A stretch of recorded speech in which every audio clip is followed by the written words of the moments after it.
Good morning, everybody. I hope everyone's having a great Monday or a great start to their Monday so far.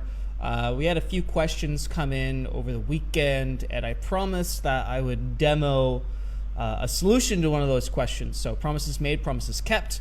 I am going to show you how you can easily identify contacts on your list who are either engaging or not engaging with your content relatively quickly and relatively easily. We actually have this feature built into Groundhogg, which is kind of cool, and it just requires you go to a couple places. So number one, if you want to identify people who are either engaging with your content, your emails, opening, clicking links, submitting forms, all of that, or you want to identify the people who are not doing any of that, you can go to the reporting area. And I am just on a dummy site, so all of this data is blank. But we do have some contacts, some demo contacts on the list. And to see who of those demo contacts are engaging or not engaging with our content, we need to go to the contacts report.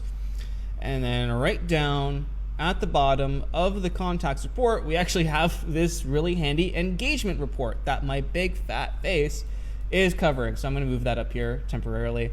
So down here at the bottom of the screen, we have the engagement report. We can see the number of people who have engaged with forms, links, emails, anything like that, people who've logged in, for example.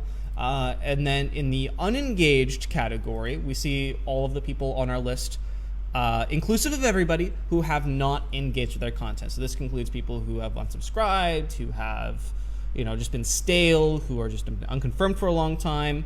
We can also see people who are marketable and unmarketable because that also reflects the number of people you can actually expect. So for people who are unmarketable, you would not expect to include that number in the possible total number of engaged people. So you can choose for what date range you want to see people who have not engaged. So if I want to select anybody who hasn't engaged in the last 7 days, I can change the report up here to the last 7 days. It's going to do its thing, which is taking a while for whatever reason. There we go. And I'll be able to see that report there as well. If I want to see the last 3 months,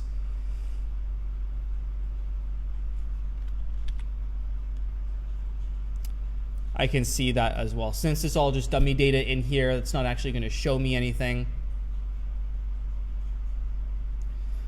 So there we go. That is how you can easily see and find people who are engaging with your content and who are not engaging with your content based on time range and based on all of your email activities. These links or these numbers here are clickable. So if I want to go ahead and click that link, it's actually going to show me a report that I can export and use elsewhere, maybe upload it to Facebook remarketing, or maybe send them a cold email, send these people a broadcast to try and get them to engage and get them on the engagement radar. There's lots of things that I can now do with this number of contacts that I have identified that have either engaged or not engaged with the content. So hopefully this is helpful, and hopefully this answers the people's questions who are asking, how do I identify unengaged people on my list? That's exactly how you do it in relatively short order in less than 4 minutes and 20 seconds. So there you go. All right, I hope everybody is having an excellent Monday.